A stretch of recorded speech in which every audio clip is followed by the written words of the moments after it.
છેલ્લા ઘણા સમયથી સતત સમાચારો એવા જ આવે છે કે આ શહેરમાં કાયદો અને વ્યવસ્થાની સ્થિતિ કથળી છે, પરંતુ કોઈ એક શહેર નહીં, પૂરા રાજ્યમાંથી અત્યારે જે પરિસ્થિતિ વણસી છે તેમાં જુઓ તો અસામાજિક તત્વોનો આતંક છે. ખુલ્લેઆમ ધોળા દિવસે હત્યાઓ થઈ જાય છે અને એમાં પણ વળી હવે નવું આવવું છે કે હવે તો ધારાસભ્યો પણ સુરક્ષિત નથી, કારણ કે ધારાસભ્યો છે તેને પણ મારી નાખવાની ધમકીઓ મળે છે. તો સવાલ એ છે કે જો ધારાસભ્યો સુરક્ષિત ન હોય તો સામાન્ય જનતાની તો વાત જ શું કરવી. એમાં પણ તમે કાયદો અને વ્યવસ્થાના બણગા ફૂંકો છો. ઘણા એવા આપણે સમાચારો જોતા હોય છે કે નેતાજીઓ કહેતા હોય છે કે ગુજરાત ખૂબ સુરક્ષિત છે, ગુજરાતની મહિલાઓ છે તે પણ સુરક્ષિત છે, પરંતુ આ બધી જ ઘટનાઓ જવાબ આપે છે અને તમાચો તેમના મોઢા પર મારે છે કે રાજ્યમાં કશું જ સુરક્ષિત નથી, કોઈ પણ સુરક્ષિત નથી.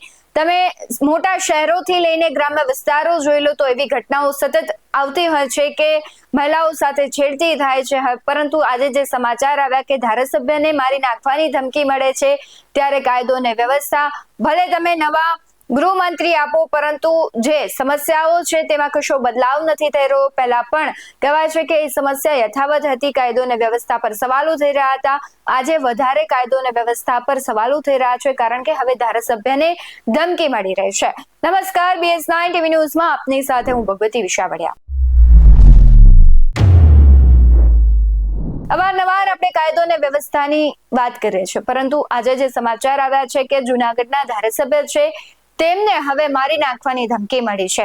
ધારાસભ્ય સુરક્ષિત ન હોય તો સામાન્ય જનતાની તો વાત જ શું કરવી. ભલે તમે કાયદો અને વ્યવસ્થાની ગમે એટલી વાત કરો, ગમે એટલા સરઘસ કાઢો, પરંતુ સવાલ એ છે કે કેમ આ પરિસ્થિતિમાં સુધારો નથી આવતો અને દિવસે ને દિવસે આ સ્થિતિ છે કથળતી જાય છે. સમગ્ર વિડીયોમાં આપણે જૂનાગઢના ધારાસભ્યની વાત કરવી છે, કારણ કે જૂનાગઢના ધારાસભ્ય છે તેમને 35 લાખની તેમની પાસેથી ખંડણી માંગવામાં આવી છે અને તેમને મારી નાખવાની ધમકી આપવામાં આવી છે. સંજય કુરડિયા પાસેથી હવાલા મારફતે 35 લાખ જેટલી મોટી રકમની માંગણી કરાઈ હતી ને આ કોલ છે તેમને અમદાવાદમાંથી આંતરરાષ્ટ્રીય નંબરમાંથી ફોન આવે છે અને કોલ કરનાર વ્યક્તિનું નામ તેઓ રોનક ઠાકોર જણાવે છે. ખાસ કરીને કોલ દરમિયાન કોઈ આશ્રમનું નામ લઈને ફંડિંગની માંગણી કરવામાં આવી હોય તેવું તેઓ જણાવી રહ્યા છે. બાદમાં તેમના વોટ્સએપ કોલ દ્વારા મેસેજ મોકલી ધમકી પણ અપાય છે કે જો 35 લાખની રકમ નહીં આપે તો પરિવારને મારી નાખવામાં આવશે. હવાલા દ્વારા રકમ મોકલવાની વાત પણ તેમણે કરી છે. ખાસ કરીને જે આખી ઘટના આવી છે ત્યારે સવાલો છે પોલીસ પર થઈ રહ્યા છે, પ્રશાસન પર થઈ રહ્યા છે અને તેમણે સંજય કુરડિયાએ એવું પણ કહ્યું છે કે પોલીસ છે હાલ તપાસ કરી રહી છે અને તેમને કોઈ પોલીસ પ્રોટેક્શનની જરૂર નથી. તેમણે કહ્યું છે કે મારે કોઈ સામાજિક કે રાજકીય દુશ્મન નથી, પરંતુ સવાલ એ છે કે સંજય કુરડિયા પાસે કોઈ સામાજિક કે રાજકીય દુશ્મનો ના હોય, તેમ છતાં જો તેમને ધમકી મળતી હોય તો સામાન્ય જનતાને ક્યાં આવી દુશ્મનાવટ કોઈ સાથે હોય, તેમ છતાં તેમની નિર્દોષોની તમે જુઓ તો આમ એવા દ્રશ્યો આવે કે નિર્દોષ વ્યક્તિ હોય જેને ખ્યાલ પણ ન હોય તેમને મારી નાખવામાં આવે છે. તેમને કોઈ પણ કારણોસર નાની એવી બબાલ કોઈ સાથે થઈ હોય તો તેમનું પરિણામ મોત હોય છે. ત્યારે સમગ્ર ઘટનામાં ધારાસભ્યની પ્રતિક્રિયા આવી છે, શું કહી રહ્યા છે તેના પર નજર કરીએ. 2 દિવસ પહેલા ઇન્ટરનેશનલ નંબર ઉપરથી વોટ્સએપ કોલ આવ્યો હતો અને આશ્રમના રિનોવેશન માટેની દાનની માગણી કરી હતી. પછી બીજે દિવસે એ જ નંબર ઉપરથી મેસેજ આવ્યો કે દાન કે ધમકી ખંડણી જે પણ સમજાઈ 30 લાખ રૂપિયાનું આંગળીયું કરાવી દે, નહીતર બાળકો અને પરિવારને મારી નાખવામાં આવશે. આવી ધમકી એ નંબર ઉપરથી આપવામાં આવી અને અભદ્ર ભાષાનો ઉપયોગ પણ કરવામાં આવ્યો. પછી રોનક ઠાકોર નામના વ્યક્તિને અમદાવાદ આંગળીયું કરવા માટેનો એમનો મેસેજ આવ્યો અને એમના નંબર લખ્યા. એટલે એની આધારે પોલીસની અંદર કમ્પ્લેન કરી દીધી છે અને પોલીસ એ દિશામાં તપાસ કરી રહી છે અને પોલીસ એ તપાસની આખરી ઓપ સુધી પહોંચી ગઈ છે એવી મને માહિતી છે.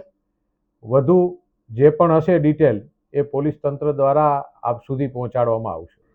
વ્યક્તિગત કોઈ સાથે દુશ્મની છે જ નહીં, લગભગ બધા મિત્રો છે. એટલે આવું કોઈ વ્યક્તિ હોય કે કોઈ સાથે હોય એવું કોઈ દુશ્મનાવટ આપણે કોઈ બાબતની છે પણ નહીં.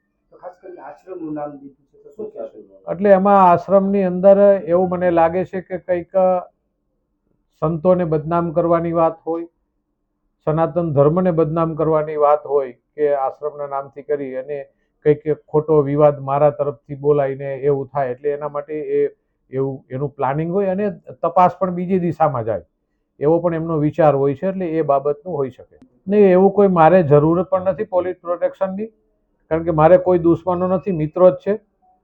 એટલે દુશ્મન ગોતવા જવો પડે એવી વસ્તુ છે. એટલે કોઈ પોલીસ પ્રોટેક્શનની જરૂરિયાત છે જ નહીં, કારણ કે હું પોતે જ પ્રોટેક્ટ છું કે મારે કોઈ દુશ્મનો નથી, એટલે પ્રોટેક્શનની કોઈ જરૂરિયાત નહીં. એ કોઈ જાપ્તેની જરૂરિયાત જ નથી. પોલીસ દ્વારા તો ઘણી વખત કહેવામાં આવે છે, પણ એવું કોઈ વિષય જ નથી.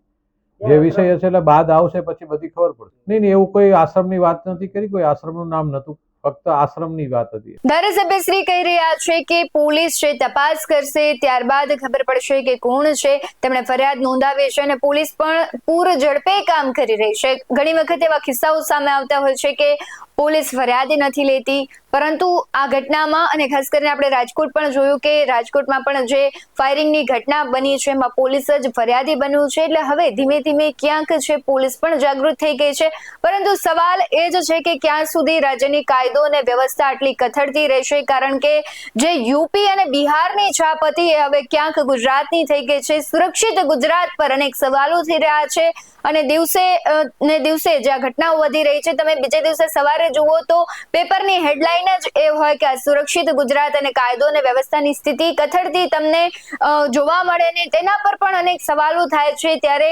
કોઈ પણ પક્ષ સત્તામાં હોય, લોકોની સુરક્ષા સૌથી મહત્વની છે. રાજકીય પાર્ટીઓ છે તે રાજકારણ ભલે કરે, પરંતુ સૌથી મહત્વનું છે કે લોકોની અને રાજ્યની સુરક્ષા. પરંતુ હાલ જે પરિસ્થિતિ સર્જાઈ છે ત્યારે સવાલ અનેક છે, પરંતુ હવે કેવી પોલીસ અને પ્રશાસન કામગીરી કરે છે તેના પર સૌની નજર રહેશે, કારણ કે દિવસે ને દિવસે અસામાજિક તત્વો બેફામ થઈ રહ્યા છે. સામાન્ય લોકો છે હવે એક ખોફમાં જીવી રહ્યા છે. પોલીસ પણ ક્યાંક કોઈના ઈશારે અથવા પોલીસ પણ ખોફમાં જીવતી હોય તેવું લાગી રહ્યું છે, કારણ કે પોલીસ પર પણ અનેક વખત એવા એટેક થતા હોય છે. પોલીસ કામગીરી લાઇટલી લે છે અને પછી ત્યારબાદ થોડા દિવસ બાદ ખબર પડે છે કે હવે પ્રેશર આવ્યું છે. જો આપણા ઉપર હુમલો થાય છે ને આપણે કોઈ પણ કામગીરી નથી કરતા તો કહેવાય છે કે આપણી એક નેગેટિવ છાપ ઉપજશે ને ત્યારબાદ પોલીસ પણ આપણે જોયું છે કે સુરતની ઘટનામાં રિકન્સ્ટ્રક્શન થોડા દિવસો બાદ કરે છે. એટલે ક્યાંક આ બધા જ પરિબળો છે હવે ખૂબ મજબૂતાઈ સાથે કામ કરી રહ્યા છે. પોલીસ પ્રશાસન અને જવાબદારો પર અનેક વખત છે કટાક્ષ થઈ રહ્યા છે, સવાલો થઈ રહ્યા છે. ત્યારે હવે જોવું રહ્યું કે સમગ્ર રાજ્યની જે હવે એક સ્થિતિ થઈ ગઈ છે, પરિસ્થિતિ એક નિર્માણ થઈ છે કાયદો અને વ્યવસ્થાની કથળતી સ્થિતિની, તેના ઉપર કેવું પોલીસ કામ કરે છે અને જે જવાબદારો છે તે આ બધી ઘટનાઓને સિરિયસ લઈ અને કઈ પ્રકારના એક્શન લે છે. કારણ કે જે ડીજીપી છે તેમને એક્સટેન્શન અપાયું, ગૃહમંત્રી બદલાયા, પરંતુ જે આખી સિસ્ટમમાં બદલાવ થયા બાદ પરિસ્થિતિમાં બદલાવ થશે કે કેમ, તમને શું લાગી રહ્યું છે કમેન્ટ બોક્સમાં જરૂરથી જણાવજો. આવા જ વધુ અહેવાલો સાથે ફરી મળતા રહીશું. તમે અમારી યુટ્યુબ ચેનલને સબસ્ક્રાઇબ કરવાનું, અમને ફેસબુક અને ઇન્સ્ટાગ્રામ પર ફોલો કરવાનું ભૂલશો નહીં. બાકી અવનવી અપડેટ્સ મેળવવા માટે આપ જોતા રહો BS9 TV ન્યૂઝ. નમસ્કાર.